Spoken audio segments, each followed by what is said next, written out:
All right, so now that we have most of our, I guess, kind of stuff in place, we did the refactor to get the module names how we want, and we have the audio and everything playing for the mystery box.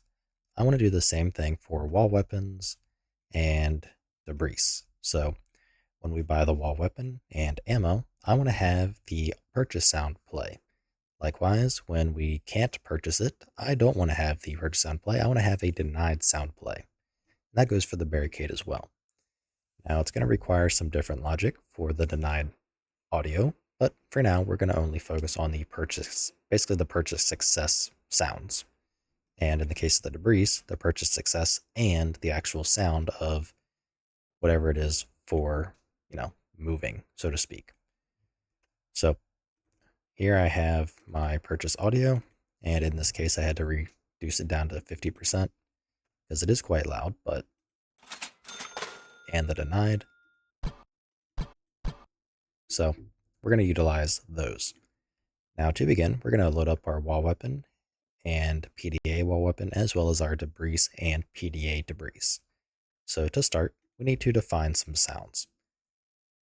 Now in the wall weapon, I actually do want to quickly categorize these a little better. So these I'm going to leave, I guess, more so unrelated to the weapon. So let's move it up here to be kind of global. Then let's consider this the weapon category. And then here, let's do motion. And let's go ahead and make a new U property called audio.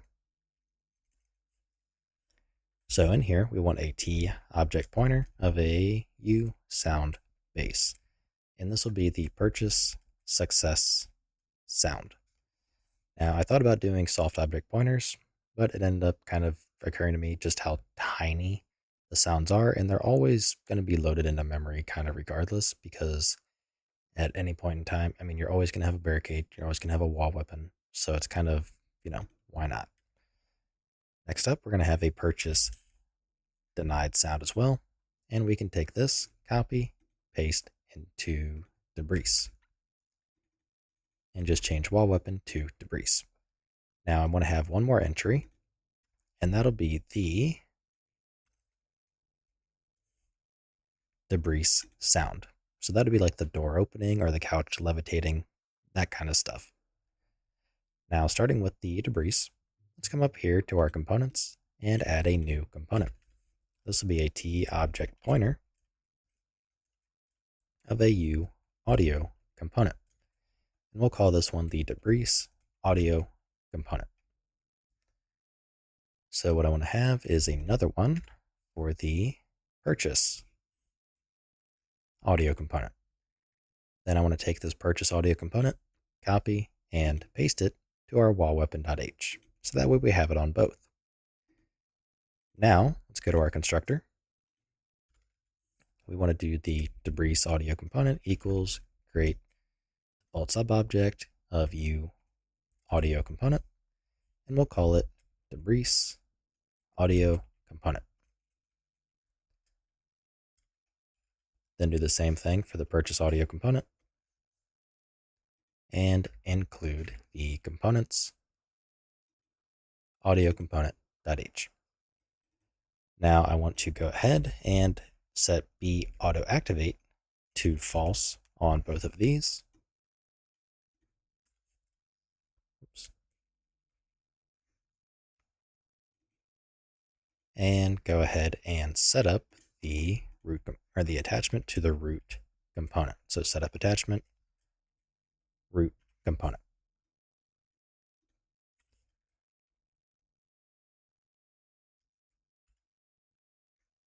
And that takes care of that.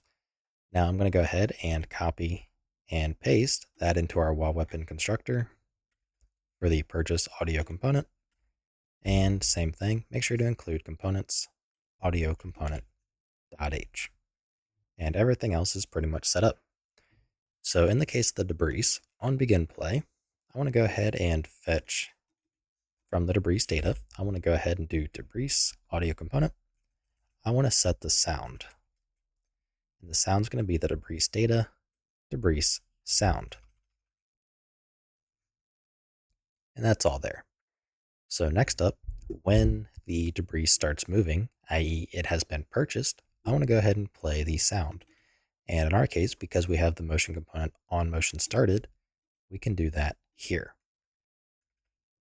So we want to go ahead and do debris audio component. We want to just simply play because we already set the sound. Next up, we want the purchase audio component.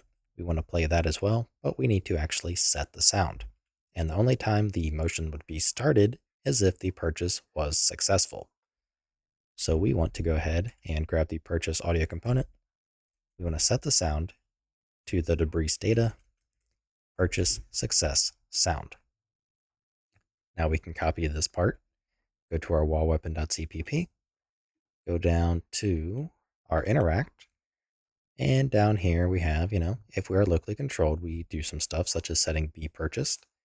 And in our case, we can honestly just do it in here for now, but we don't really have a good replicated way to indicate that, it has been purchased.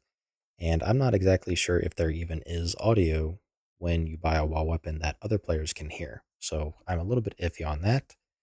So what we're going to do is basically, if we're locally controlled, which we already have this logic here for us, we just want to simply set the sound to the wall weapon data, purchase success sound, and then play it. And that's it. So this way, the wall weapon, well, rather the sounds for it, when purchased will only play on our own machine.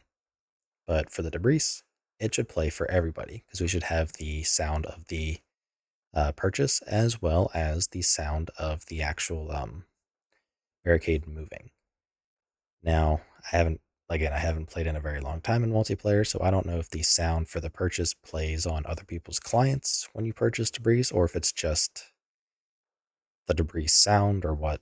But it would be very easy to do the same thing by doing this logic here in our debris.cpp in the interact function. So, down here, for example, or rather, yeah, down there, and then just simply playing it if we're locally controlled. So that's one way to kind of, I guess, more or less get around it. Okay, so to begin, we have our success and denied, and I do not want these sounds, when we purchase we'll just do the barricade for now. When we purchase the barricade, I don't want the sound to be heard, all the way over here. So we want to do what we did with the mystery box and set up a sound cue with attenuation because these are very simple sounds. I don't see the need to make use of meta sounds. And I also don't know if I'm not very experienced with them anyways. So we're going to grab our purchase success, create a cue, call it SC underscore purchase underscore success. Let's duplicate and do underscore denied as well. We can open both and we want to set some attenuation. So we do have our mystery box attenuation, which we can copy and paste. And I'll name this one to purchase. Well, yeah, just purchase. And we're going to use this. So I want it to have probably a little bit of a smaller, I want it to be kind of louder. I don't want it to necessarily fade as much. So we'll just do something like 200. I don't really know. I just want it to be a little bit different. But play around with these to do whatever you need to make it, suit what you want. And we're going to use SA purchase for the attenuation settings on both of these. So purchase success and purchase denied. So we can then save all. Let's go ahead and set the success.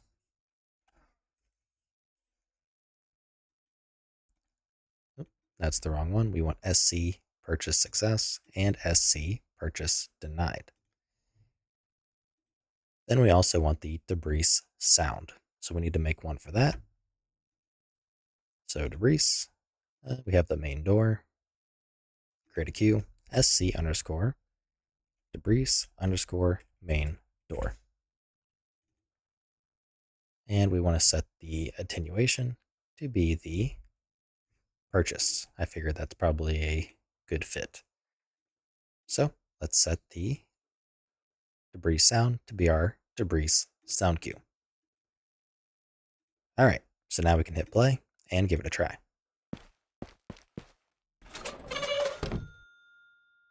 And yeah, that played just fine. So next up, let's go ahead and plug this in for the wall weapons as well. So let's just open up all three. So we have the BAR, the STG, and the Thompson. And we have our audio. So we just need the purchase success and purchase denied, success, denied, success, and denied. Now, it would probably be a wise idea to define this in the project settings, and then maybe have some sort of override if we need some kind of unique sound, but that's something we may do in the future. So with this setup, let's go ahead and check our wall weapons.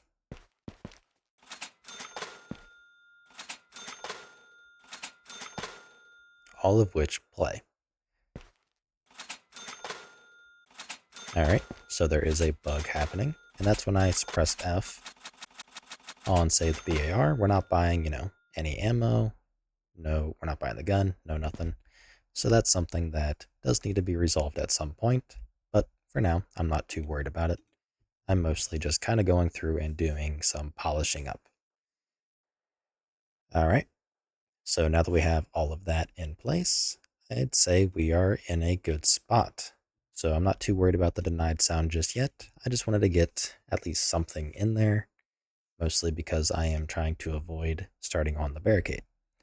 So with that out of the way, I will see you in the next video. If you like what I'm doing and you want to help support me, you can find a link to my Patreon in the description below, where you can also get early access to this entire series.